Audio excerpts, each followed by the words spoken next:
আপনারা যদি চাষে লস করতে চান তাহলে এরকম ভুল করুন।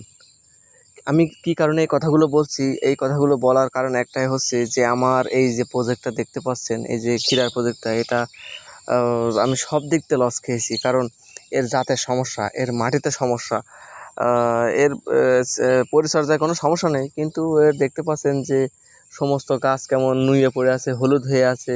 ওই যে সামনে দেখতে পাচ্ছেন একটা ঢলে পড়ে গিয়েছে। তারপরে গাছের গ্রোথ কম।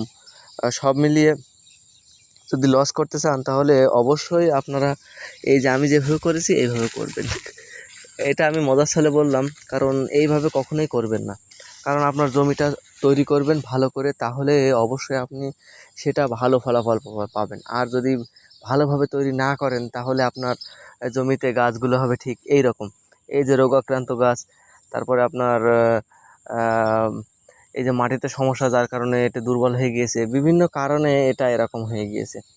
আপনারা অবশ্যই চেষ্টা করবেন যে জমি চাষ করার সময় সুন্দর করে চাষ করবেন, সুন্দর করে সার দিবেন, তারপরে ভালো জায়গা নির্ধারণ করবেন, করে তারপরে আপনারা ক্ষীরা বা অন্যান্য ফসল যাই চাষ করেন না কেন তা সেটা করবেন, তাহলে অবশ্যই ভালো ফল পাবেন।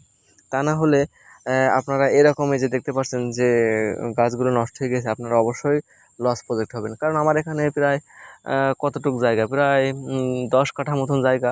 এই 10 কাঠা জায়গায় আমি প্রায় 3,000 টাকাও বিক্রি করতে পারিনি মনে হয়। ঠিক আছে, তাহলে চিন্তা করুন যে এই 10 কাঠা জায়গায় যদি 3,000 টাকার ক্ষীরা না বিক্রি করতে পারি তাহলে সেটা কি পরিমাণ লস হতে পারে। এখানে লেবার খরচ হয়েছে, আমার স্প্রে খরচ হয়েছে, বীজের খরচ, সেচের খরচ, সারের খরচ, সব মিলে আমার এখানে 3,000 টাকা আমার মনে হয় না যে আমি বিক্রি করতে পেরেছি।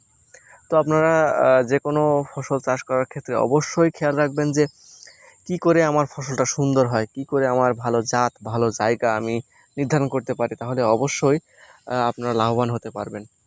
আসসালামু আলাইকুম রহমতুল্লাহ বরকাত।